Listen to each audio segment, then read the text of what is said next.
Hi, I'm YQ from Tarot Singapore Online, and it is the new year. I know it's January 2nd, but it's still like New Year, New Year. I can also say it when it's December, right? Never mind.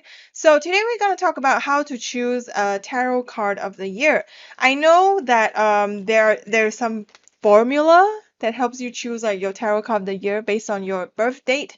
But for me, I prefer choosing a tarot card of the year based on what I want in the year. So based on the energies I want in the year, based on the person I want to become at the end of the year. So I'm going to share like what I picked for the past 3 years, and so that you can also get a glimpse about what the cards might mean. And if you want to use those cards as your card of the year, it's cool. How do I use my tarot card of the year?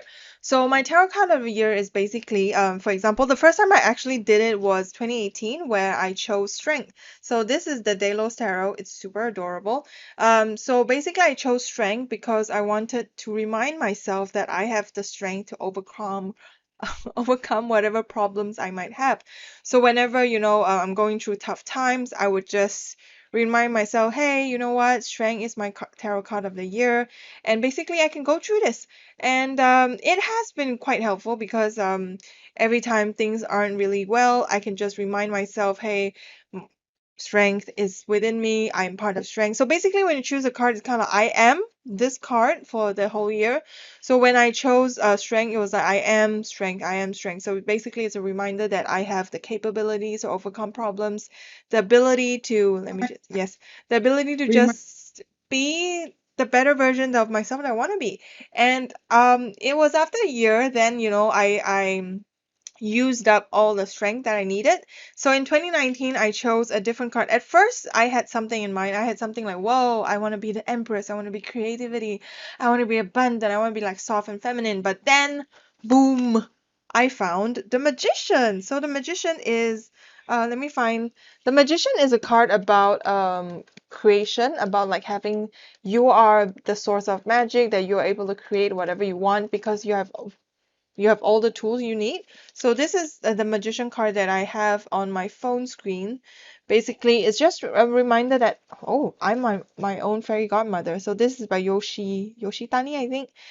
It's a really gorgeous deck. It's not out yet, but so I chose the Magician for 2019 because I wanted to have the like power to be able to create magic on my own. So whenever I was going through tough times, I remind myself I'm the magician, I'm the source of my own magic, and I can create whatever I want. So if you want to be magical for the year, if you want to be your own magician, choose this one. And this year, I am choosing the world. So the reason I chose the world was also because I was doing like someone's very kind on Instagram, and then she was giving like free readings for people. And for the one that she picked for me was the world, and I thought, hey, I think the world is quite a perfect card. So the world is really about completion, and for me personally, this means that I am enough. It's like. I want to cry. So basically, it's like because the world is about completion, about like being enough, it's a reminder to myself that I am enough. And if I want to be enough, I have to remind myself that. So the world. So, but also, I realize that a lot of the world cards have like naked ladies on them. So if you find the world card that doesn't have a naked lady, let me know so I can put it on my phone screen. And if you're also thinking about like what other major cards, what are the cards to use for your tarot card of the year, I really recommend picking those from the major arcana because the themes are more solid. Of course, you can also pick like Two of Cups, which is really nice for communication. But for me, if you were choosing a card of the year, a really solid major arcana is great.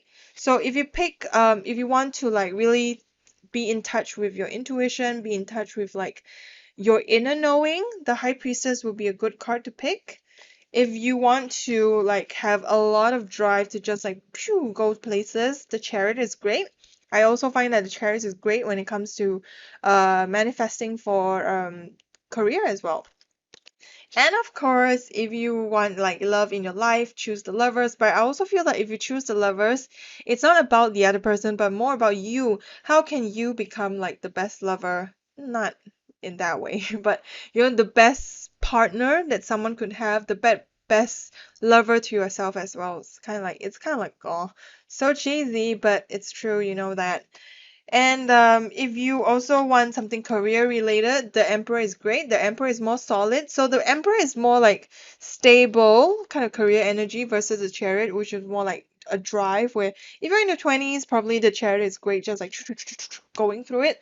While the Emperor is more it's better if you're like a higher level and then you don't have to do so much. You don't have to need so much energy. And the Fool is a cute card. The Fool can be used if you are thinking about like being fresh and being like open to a lot of things in the year. So the Fool is great. And then of course lastly I would say the Sun is a really really great card as well for general positivity. I can't seem to find the Empress, but the Empress is great if you want to like bring in more creativity into your life, if you want to be more abundant, if you want to be more like soft and feminine, which I thought I would want to be last year but I didn't. So yeah, so that's how you choose the card, how I use the card of the year, and also like some examples of what cards you can use for the new year. So thank you so much for watching. And before I go, I want to remind you guys that on January 11, I'm running a tarot workshop, January 11, 2020. So if you're watching this way in like, I don't know, 2030, the workshop is on January 11, 2020. Details are in one of the posts that I posted quite recently, so you can go check that out. And I will see you soon somewhere in cyberspace. So bye bye. Happy New Year.